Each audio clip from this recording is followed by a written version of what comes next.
Di awal film, diperlihatkan sebuah drone yang bernama Hummingbird menayangkan serangan yang terjadi di Afghanistan. Beberapa marinir yang berada di dalam sebuah tank tewas terkena serangan. Tampak seorang sersan bernama Joy Jones atau Joseph Smith melakukan tembakan membabi buta sambil membawa seseorang. Tak lama setelah kejadian, radio komunikasi polisi militer menyebarkan berita tentang kaburnya Sersan Joseph Smith dari rumah sakit militer Stanbrook. Dia didiagnosa mengalami gangguan mental saat bertugas dan masuk dalam DPO atau daftar pencarian orang. 1 tahun kemudian, tepatnya di bulan Februari, Sersan Joseph mengganti namanya menjadi Joy. Dia sekarang menjadi seorang gelandangan. 2 orang preman datang mengganggu dia dan pacarnya yang bernama Isabel.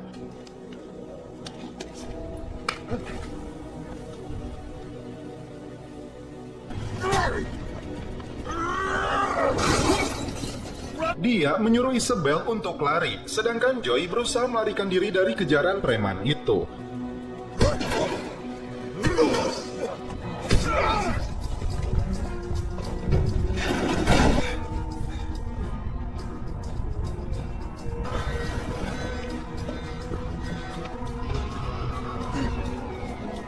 Hingga dia naik ke sebuah atap bangunan. Dia pun berhasil lolos setelah loncat ke bawah masuk ke sebuah apartemen yang sedang ditinggalkan penghuninya. Joy berusaha santuy terlebih dahulu dan menikmati satu suruput minuman yang dia dapatkan di kulkas rumah itu. Di sisi lain, pacarnya yang bernama Isabel ditemukan oleh preman itu dan dibawanya. Joy menikmati fasilitas yang ada di rumah ini. Dia mandi dan memotong rambutnya setelah 1 tahun terakhir berada di jalanan menjadi seorang gelandangan.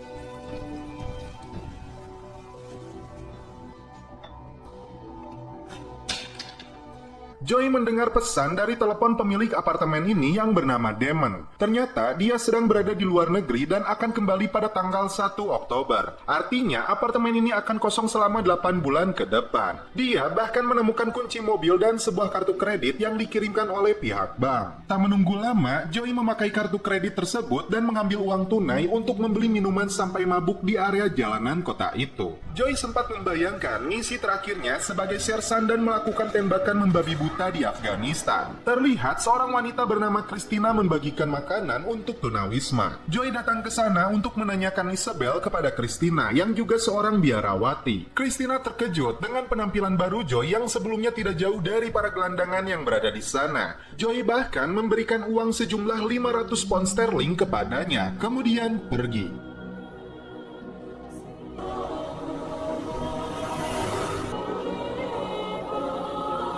Uang itu akan digunakan Christina untuk membeli tiket pertunjukan balet idolanya yang rencananya dijadwalkan tanggal 1 Oktober seharga 500 pound sterling. Joy dihantui mimpi buruknya saat dia berada di dalam sebuah tank, kemudian serangan datang membunuh seluruh unitnya. Hanya dia yang selamat dari serangan itu. Joy tampak masih merasakan sakit di bagian tulang rusuknya akibat terkena tembakan.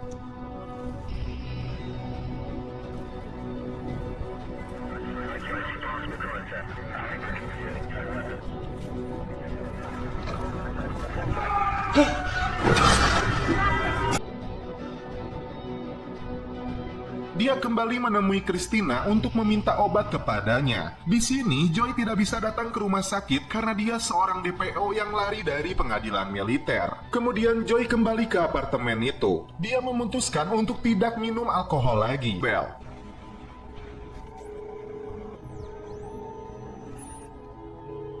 Ternyata Isabel membaca tulisannya. Dia sekarang bekerja kepada preman yang menangkapnya dan bekerja kepada mereka selama beberapa minggu dan akan mengumpulkan uang untuk kembali ke utara. Namun rupanya tetangga Damon melihat Joy yang tidak mereka kenali berada di apartemennya. Mereka akan melaporkannya kepada polisi. Joy berbohong dia salah satu pacar gaynya dan akan berada di sana sampai musim panas. Untungnya mereka percaya dengan cerita Joy.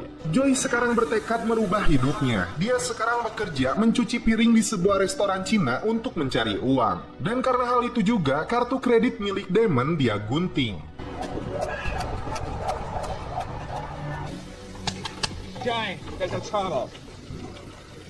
Ketika restoran akan tutup, beberapa pria tidak mau keluar dari restoran itu. Dan di sini Joy diminta untuk menyuruh mereka pergi. Mereka malah menantang Joy. Tentu saja, Joy yang seorang mantan marinir dengan mudah melumpuhkan mereka.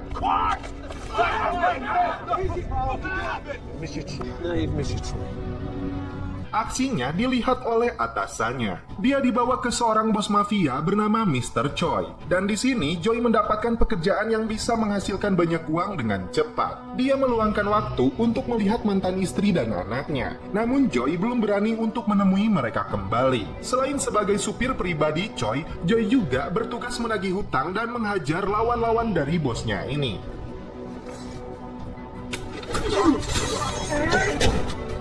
New rules.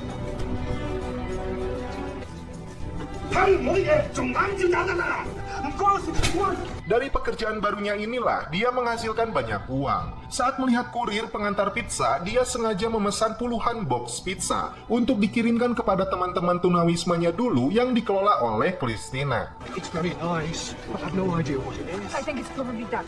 Dia tampak senang dan menganggap Joy sebagai seorang malaikat. Uang Joy semakin banyak dari hasil pekerjaannya ini. Bulan Juli di sebuah supermarket, Joy menemui mantan istrinya yang bernama Dawn. Dia terkejut dengan penampilan mantan suaminya ini, sedangkan dia dan anaknya harus hidup dengan uang 25 pon untuk seminggu. Bahkan untuk membayar sewa rumahnya pun dia harus memuaskan nafsu si pemiliknya. Dia pun kecewa dan marah kepadanya. Sebelum pergi, Joy memberikannya uang yang cukup besar kepadanya. Khusus untuk Christina, dia memberikan sebuah gaun dan puluhan kotak hadiah untuknya. Dia bahkan berniat mentraktir Christina untuk makan di pinggir jalan. Namun ternyata, Christina memberi kabar buruk tentang tewasnya ketika Joy pun di sini marah. Terungkap pula, Joy ternyata mengantarkan paket narkoboy kepada langganan bosnya. Isabel yang tewas selalu memakai barang haram itu sebelum dirinya melayani para pria hidung belang. Christina meminta Joy untuk melakukan pekerjaan halal dan berbuat baik. Saat Christina hendak pergi, Joy memintanya untuk tetap menerima gaun merah pemberiannya. Joy pun tidak bisa diam diri dengan tewasnya Isabel. Dia harus melakukan balas dendam. Dua preman yang menculiknya dia cegat. Mereka terkejut dengan munculnya Joy yang sudah berubah. Saat preman itu mengeluarkan pisaunya, Joy hanya mengeluarkan sendok makan. Dengan sendok itu dia menghajar mereka berdua.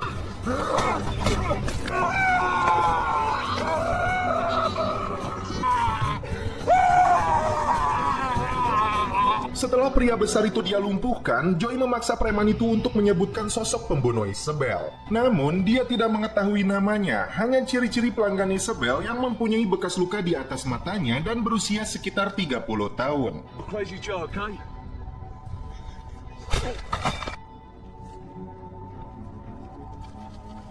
Joy meminta Christina untuk memberitahu kepadanya ciri-ciri pelaku pembunuhan Isabel. Kali ini, Christina merubah penampilannya dan menemui Joy dengan gaun merah pemberiannya. Christina pun jujur kepadanya. Uang 500 pound sterling yang dia berikan digunakan untuk membeli tiket pertunjukan balet idolanya. Dia melupakan dirinya seorang biarawati akibat terlalu mabuk, bahkan mereka pun celepot. Joy kembali melakukan pekerjaannya menagih hutang. Anak buah orang tersebut mencoba melawan Joy, namun dengan mudah juga dia melumpuhkannya.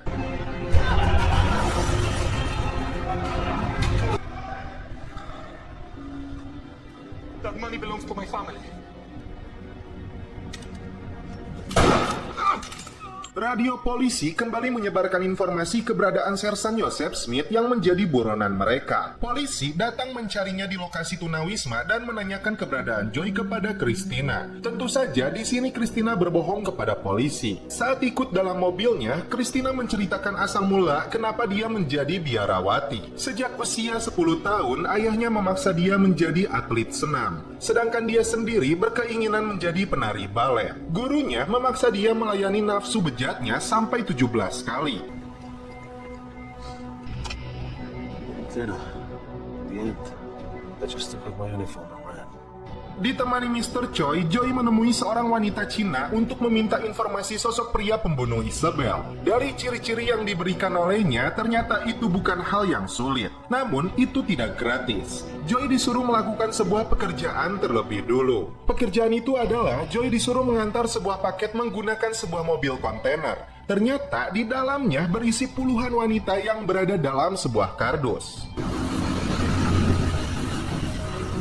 Lalu, di sebuah tempat enak-enak, tampak seorang pria yang sedang memukuli wanita pesanannya. Dan di luar kamar, wanita lain menemukan surat undangan yang berisi nama dari pria tersebut. Dan Joy sudah melakukan pekerjaannya. Namun dia cukup menyesal, terlebih ada sebagian yang masih anak-anak di dalam mobil itu. Nama pria yang telah membunuh Isabel telah dia dapatkan. 1 Oktober, Joy meminta Christina memotret dirinya dengan setelan jas untuk dia kirim kepada putrinya. Karena tidak lama lagi penampilannya akan segera berubah. Dia ingin anaknya tahu dia adalah orang yang baik.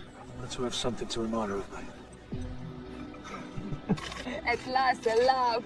Christina mengatakan esok hari dia akan pergi ke Afrika menuju lembah Sierra untuk membantu orang di sana. Sebelum berpisah, dia meminta Joy celepot dengannya di apartemen.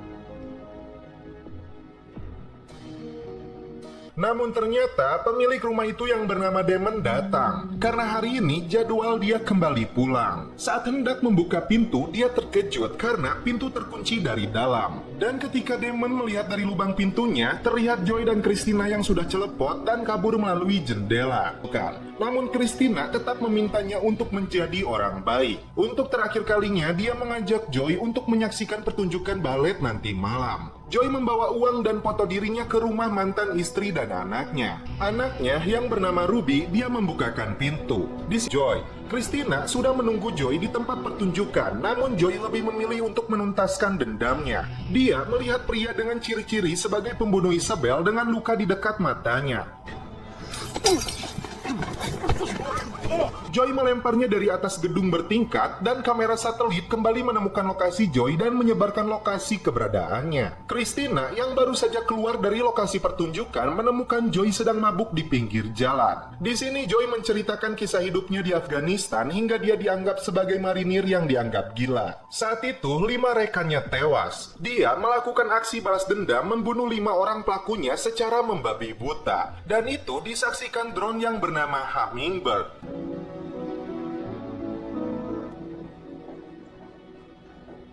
Christina melanjutkan misinya ke Afrika. Dia mendapat surat dari Joy yang telah memutuskan untuk membersihkan jalanan dari para penjahat. Dia pun telah mengirim nama-nama kelompok mafia penjual manusia kepada polisi. Dan dia berencana kembali ke jalanan dan menghilang. Di akhir cerita, drone yang bernama Hummingbird kembali menemukan lokasinya. We got it. Go.